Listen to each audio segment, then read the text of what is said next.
Every man being conscious to himself that he thinks, and that which his mind is applied about whilst thinking being the ideas that are there, it is past doubt that men have in their mind several ideas, such as are those expressed by the words whiteness, hardness, sweetness, thinking, motion, man, elephant, army, drunkenness, and others. It is in the first place then to be inquired how he comes by them. I know it is a received doctrine that men have native ideas and original characters stamped upon their minds in their very first being. This opinion I have at large examined already, and I suppose what I have said in the foregoing will be much more easily admitted when I have shown whence the understanding may get all the ideas it has, and by what ways and degrees they may come into the mind,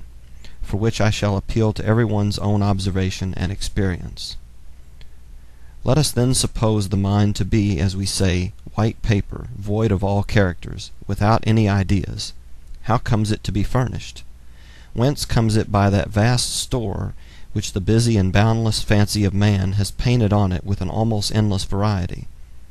Whence has it all the materials of reason and knowledge? To this I answer in one word, from experience. In that all our knowledge is founded, and from that it ultimately derives itself. Our observation, employed either about external sensible objects or about the internal operations of our minds, perceived and reflected on by ourselves, is that which supplies our understandings with all the materials of thinking. These two are the fountains of knowledge, from whence all the ideas we have, or can naturally have, do spring. First, our senses, conversant about particular sensible objects, do convey into the mind several distinct perceptions of things, according to those various ways wherein those objects do affect them, and thus we come by those ideas we have of yellow, white, heat, cold, soft, hard, bitter, sweet, and all those which we call sensible qualities, which when I say the senses convey into the mind, I mean they from external objects convey into the mind what produces there those perceptions. This great source of most of the ideas we have, depending wholly upon our senses, and derived by them to the understanding, I call sensation. Secondly, the other fountain from which experience furnisheth the understanding with ideas, is the perception of the operations of our own minds within us, as it is employed about the ideas it has got. Which operations, when the soul comes to reflect on and consider, do furnish the understanding with another set of ideas which could not be had from things without, and such are perception, thinking, doubting, believing, reasoning, knowing, willing, and all the different actings of our own minds, which we being conscious of and observing in ourselves, do from these receive into our understanding as distinct ideas, as we do from bodies affecting our senses. This source of ideas every man has wholly in himself, and though it be not sense, as having nothing to do with external objects, yet it is very like it, and might properly enough be called internal sense. But as I call the other sensation, so I call this reflection, the ideas it affords being such only as the mind gets by reflecting on its own operations within itself. By reflection, then, in the following part of this discourse, I would be understood to mean that notice which the mind takes of its own operations, and the manner of them, by reason whereof there comes to be ideas of these operations in the understanding. These two, I say, namely external material things as the objects of sensation, and the operations of our own minds within as the objects of reflection, are to me the only originals from whence all our ideas take their beginnings. The term operations here I use in a large sense, as comprehending not barely the actions of the mind about its ideas, but some sort of passions arising sometimes from them, such as is the satisfaction or uneasiness arising from any thought. The understanding seems to me not to have the least glimmering of any ideas which it doth not receive from one of these two.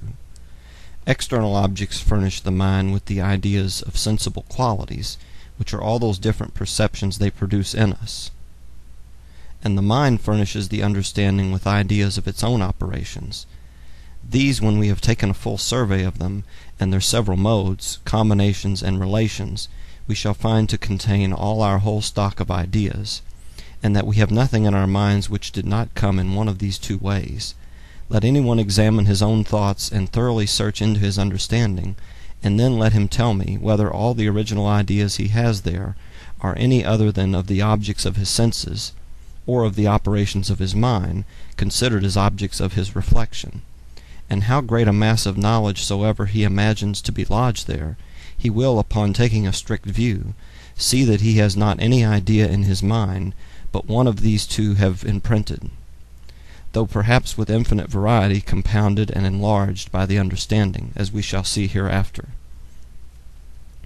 He that attentively considers the state of a child at his first coming into the world will have little reason to think him stored with plenty of ideas that are to be the matter of his future knowledge.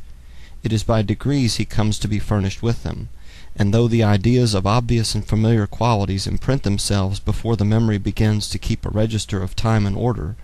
yet it is often so late before some unusual qualities come in the way, that there are few men that cannot recollect the beginning of their acquaintance with them. And if it were worth while, no doubt a child might be so ordered as to have but a very few even of the ordinary ideas till he were grown up to a man. But all that are born into the world, being surrounded with bodies that perpetually and diversely affect them, variety of ideas, whether care be taken about it or no, are imprinted on the minds of children. Light and colors are busy and at hand everywhere when the eye is but open. Sounds and some tangible qualities fail not to solicit their proper senses, and force an entrance to the mind. But yet I think it will be granted easily that if a child were kept in a place where he never saw any other but black and white till he were a man, he would have no more ideas of scarlet or green than he that had from his childhood never tasted an oyster or a pineapple has of these particular relishes.